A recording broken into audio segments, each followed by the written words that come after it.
Good morning વિદ્યાર્થી મિત્રો। છેલ્લા બે લેક્ચરની અંદર આપણે શૂન્યક્રમ અને પ્રથમ ક્રમની પ્રક્રિયા માટે વેગ અચળાંક અને તે સાથે અર્ધ પ્રક્રિયા સમયનો વેગ અચળાંક સાથેનો સંબંધ એની સમજૂતી મેળવી। થિયોરિટિકલ બંને પ્રશ્નો આઈએમપી છે। બોર્ડની પરીક્ષામાં ભૂતકાળમાં થિયોરિટિકલ બેઝ ઉપર ઘણીવાર પૂછાયેલા છે અને એને આધારિત કેટલાક પ્રશ્નો છે એની આપણે ચર્ચા કરીશું। આજે આપણે છેલ્લા બે લેક્ચર છે એનું કોમ્બિનેશન કરી એનો ટૂંકો સાર જે છે એને કોષ્ટક સ્વરૂપે લખી નાખીશું નોટબુકની અંદર અને આ પ્રમાણે તમે પણ અભ્યાસની ટેવ પાડજો કે જેથી કરીને જે બે કે ત્રણ લેક્ચરમાં ભણી ગયા હોય અને શોર્ટમાં તમે તમારી રીતે કેવી રીતે ટૂંકમાં લખી શકો છો। તો આપણે છેલ્લા બે લેક્ચરનું કોમ્બિનેશન એક કોષ્ટક દ્વારા સમજવા માટે પ્રયાસ કરીશું। તો સૌપ્રથમ શૂન્ય અને પ્રથમ ક્રમની પ્રક્રિયા માટે વેગ નિયમ। તો કોષ્ટકના ખાના છે એને ઓબ્ઝર્વ કરી લેજો જરા। બધી જ વિગત અંદર આવી જાય છે। ક્રમ, પ્રક્રિયા, વિકલનીય વેગ સમીકરણ, સંકલિત વેગ નિયમ, સીધી રેખા વડે મળતો આલેખ, અર્ધ પ્રક્રિયા સમય સાથેનો સંબંધ અને કેનો એકમ। આ બધામાંથી ગમે તે રીતે એમસીક્યુમાં આપણને પ્રશ્ન પૂછી શકે, થિયોરિટિકલ દાખલો કે કોડો છે આપણને પૂછી શકે। તો સૌથી પહેલા સમજીએ આપણે શૂન્ય ક્રમની પ્રક્રિયા માટે। બોર્ડ પર ધ્યાન આપજો ભાઈ। બે લેક્ચર અગાઉ ગયા નહીં, એના આગળના લેક્ચરમાં ભણી ગયા છે એનું કોમ્બિનેશન છે।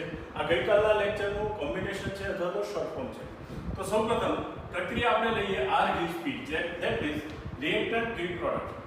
એના માટે વિકલનીય વેગ સમીકરણ અથવા વિકલનીય વેગ નિયમ જો આપણે લખીએ તો dr/dt બરાબર -k અથવા અને બીજી કઈ રીતે લખી શકીએ તો k બરાબર dr/dt। કેવું લઈશું આપણે માઈનસ, બરાબર છે, કારણ કે પ્રક્રિયાની સાંદ્રતા શું થાય છે સમય સાથે ઘટે છે। એ જ રીતે અહીંયા આપણે લેવું હોય તો કેવી રીતે લખી શકીએ તો માઈનસ dr/dt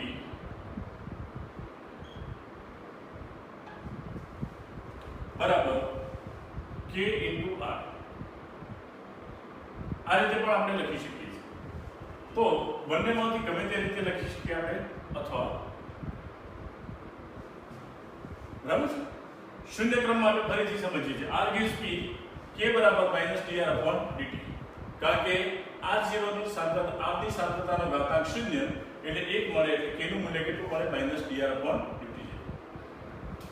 સંકલિત વેગ નિયમનું સમીકરણ આપણે લાવ્યું તો એ સમીકરણ શું મળ્યું આપણને kt બરાબર r0 - r અથવા k બરાબર શું લખી શકીએ થિંક યોરસેલ્ફ। સેમ વે અહીંયા kt બરાબર ln r0/rt, તો k બરાબર શું લખી શકીએ સમજી શકો છો તમે।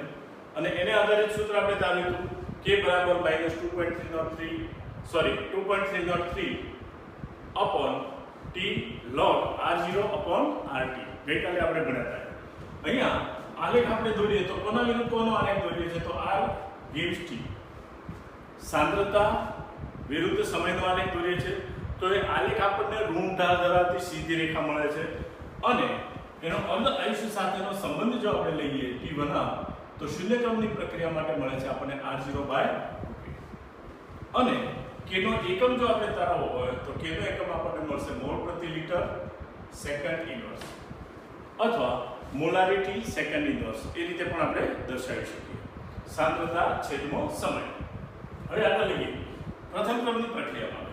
ધ્યાન આપજો મિત્રો, પ્રથમ ક્રમની પ્રક્રિયા માટે r gives p, reactant give product, same reaction, dr/dt બરાબર -k * r અથવા -dr/dt બરાબર k * r। એ પ્રમાણે આપણે લખી શકીએ। એને સંકલિત વેગ નિયમના સ્વરૂપમાં આપણે દર્શાવવું હોય તો kt બરાબર ln r0/rt અથવા k બરાબર 2.303 log r0/rt।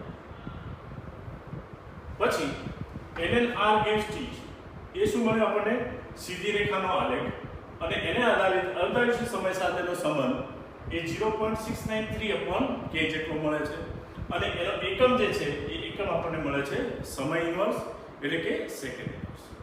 મિત્રો હવે બીજી બાબત આપણે ધ્યાનમાં લઈએ કે આને આધારિત પ્રશ્નો આપણને પૂછાય છે અને ગઈકાલે જે ભણ્યા એમાં છેલ્લા પોઈન્ટ કે અર્ધ પ્રક્રિયા સાથે નો વેગ અચળાંકનો સંબંધ, તો એ આધારિત પ્રશ્ન આપણે સમજવા માટે પ્રયાસ કરીએ.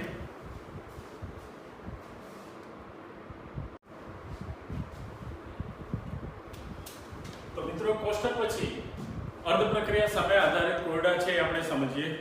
તો એમાં આપણને કોયડો કે પ્રશ્ન આપેલો છે એક રાસાયણિક પ્રક્રિયામાં એનો અર્ધાયુષ્ય સમય 5 કલાક છે. એની સાંદ્રતા 100 થી 50% થવા માટે 5 કલાક લાગે છે, પરંતુ બીજા તબક્કામાં 50% થી 25% થવા 2.5 કલાકનો સમય લાગે છે. ખરેખર સમય કેવો હોવો જોઈએ? 5 કલાક હોવો જોઈએ, પણ 5 કલાક જોવા મળતો નથી. એનો અર્થ એ થયો કે એની સાંદ્રતા જે છે એ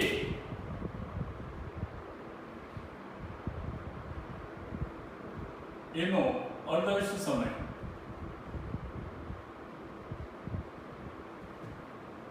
શરૂઆતની સાંદ્રતા પર આધારિત છે. તેથી એનો ક્રમ જે છે એ કેવો ગણાશે? 0 ગણાશે. જ્યારે પ્રક્રિયા બી માટે, તો પ્રક્રિયા બી નો અર્ધાયુષ્ય સમય 5 કલાક છે, જે 100% થી 50% થવા અને 50% થી 25% થવા કુલ 10 કલાકનો સમય લાગે છે. તો પ્રક્રિયાનો ક્રમ જણાવો.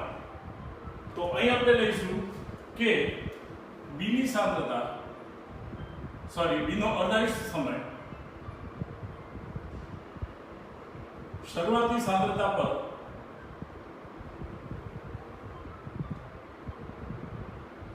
આધારિત નથી.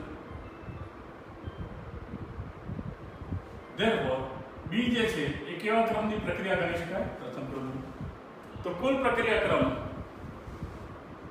પ્રક્રિયા વેગ સમીકરણ આ પ્રમાણે મળશે આપણે કે a⁻0 * d⁻1 બરાબર 0 + 1 બરાબર કેટલા મૂકીશું આપણે? તો પ્રક્રિયા ક્રમ બરાબર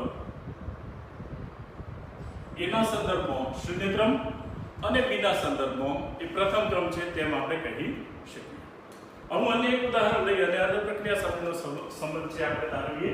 તો સૌપ્રથમ આપણે લઈએ બીજું ઉદાહરણ લઈએ.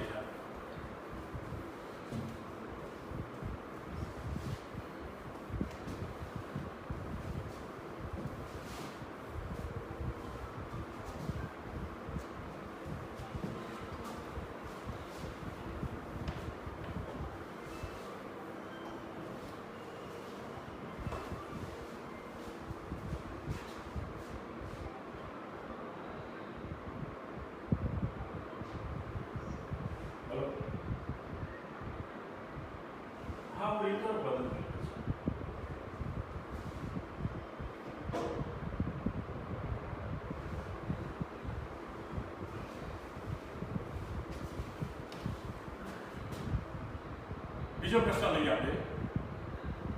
એની શરૂઆત ક્યાંથી થાય છે ધ્યાન આપજો. પ્રથમ ક્રમની એક પ્રક્રિયા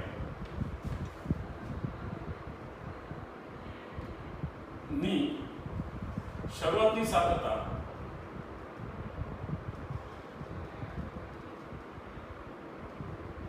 1 મોલ છે. તો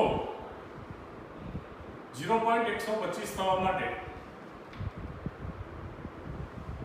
કેટલો સમય લાગશે?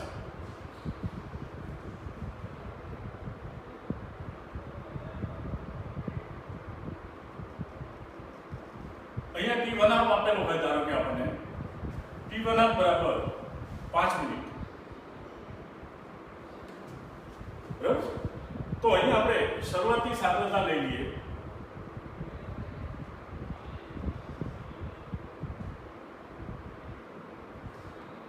કેટલી આપેલી છે આપણને? 1 મોલ. પછી એનો T1 જે છે બરાબર 5 મિનિટ છે અર્ધ પ્રક્રિયા સમય. તો 5 મિનિટ પછી એની સાંદ્રતા કેટલી થઈ જશે? 0.5 મોલ. અગેન 5 મિનિટ પછી એની સાંદ્રતા કેટલી થઈ જશે તો 0.25 મોલ. અગેન 5 મિનિટ એની સાંદ્રતા કેટલી થઈ જશે 0.125. કારણ કે પ્રથમ ક્રમની પ્રક્રિયા માટે એ અર્ધ પ્રક્રિયા સમય એ શરૂઆતની સાંદ્રતા સાથે કોઈ સંબંધ ધરાવતો નથી. એનો અર્ધાયુષ્ય સમય અચળ જ હશે. એટલે 5 મિનિટ 5 મિનિટ અને 5 મિનિટ કુલ કેટલી મિનિટ થઈ 15 મિનિટ. તો આફ્ટર 15 મિનિટ 1 મોલર 0.125 આ આપણો જવાબ થશે. તો મિત્રો આ પ્રકારના કોયડા જે છે એની સમજૂતી છે એ જરાક તમારે ધ્યાનમાં લઈ લેવાની છે. ત્યારબાદ આપણે લઈએ એ છે આભાસી પ્રથમ ક્રમની પ્રક્રિયા.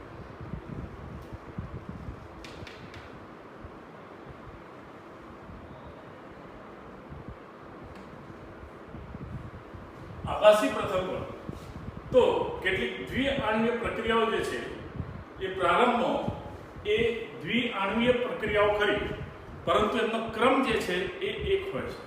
આવી પ્રક્રિયાઓના ઉદાહરણ લઈએ આપણે તો અહીંયા સમજૂતી મેળવીએ કેટલીક દ્વિઆણ્વીય પ્રક્રિયાઓ.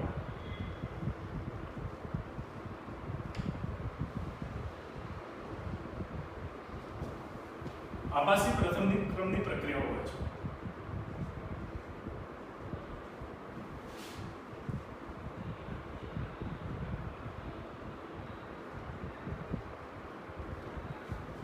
અને સમજવા માટે આપણે ઉદાહરણ લઈએ. ધારો કે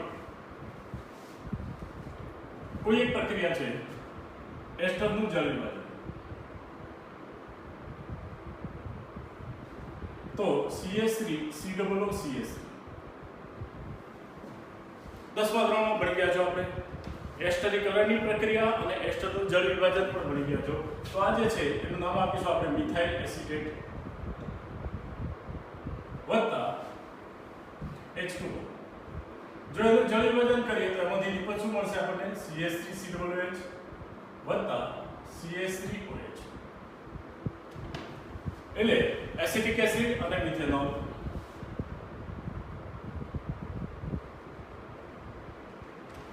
આ બે નિપજ આપણને મળે છે. હવે મિથાઇલ એસિટેટ છે એની સાંદ્રતા ધારો કે આપણે 1 મોલ લઈએ છીએ. તો પાણીની સાંદ્રતા આપણને ખબર છે કેટલી છે 55.55. આની ધારો કે આપણે 0.01 મોલ લઈએ. ચાલો વાંધો નહીં. તો આના 1 મોલ વપરાય છે, આના 1 મોલ વપરાય છે. તો સમગ્ર પ્રક્રિયા દરમિયાન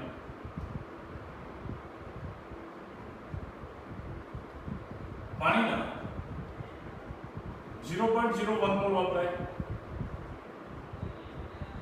therefore 55.55 માંથી 0.01 બરાબર આપણને મળશે 55.4. આનો અર્થ એ થયો કે પાણીની સાંદ્રતામાં થતો ફેરફાર તે કેવો હોય છે નહીવત હોય છે.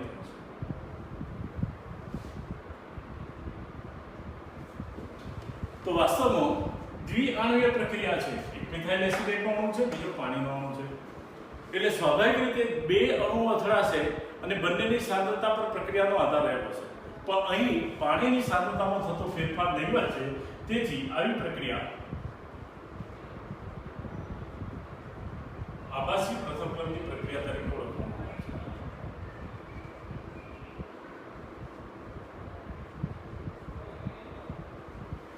હવે આવી આભાસી પ્રથમ ક્રમની પ્રક્રિયાઓનો અન્ય ઉદાહરણ આપણે લઈએ તો એ છે સુક્રોઝનું વિક્રમણ અથવા સુક્રોઝનું જળ વિભાજન. સુક્રોઝ C12H22O11 એનું જળ વિભાજન કરીએ આપણે તો ગ્લુકોઝ અને ફ્રુક્ટોઝ મળશે આપણને C6H12O6 વત્તા C6H12O6. આમાં પણ સુક્રોઝની સાપેક્ષમાં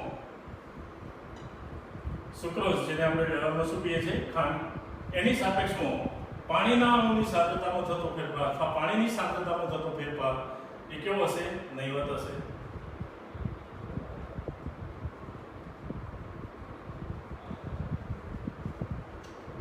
તો આવી પ્રક્રિયાઓ જે છે એને આભાસી પ્રથમ ક્રમની પ્રક્રિયાઓ તરીકે ઓળખવામાં આવે છે. તો મિત્રો ધ્યાન આપજો, આપણે 3 પ્રકારની પ્રક્રિયાઓ ભણ્યા અત્યાર સુધીમાં. એક શૂન્ય ક્રમ, બીજો પ્રથમ ક્રમ અને ત્રીજો આભાસી પ્રથમ ક્રમ. તો કેટલીક દ્વિઆણ્વિક પ્રક્રિયાઓ જે છે જેમાંથી એક અણુ અથવા બીજો ઘટક જે છે એક ઘટક જે છે એની સાંદ્રતામાં થતો ફેરફાર એ નહિવત હોય તો એવી પ્રક્રિયાઓ જે છે એને આભાસી પ્રથમ ક્રમની પ્રક્રિયાઓ તરીકે ઓળખવામાં આવે છે. ધન્યવાદ.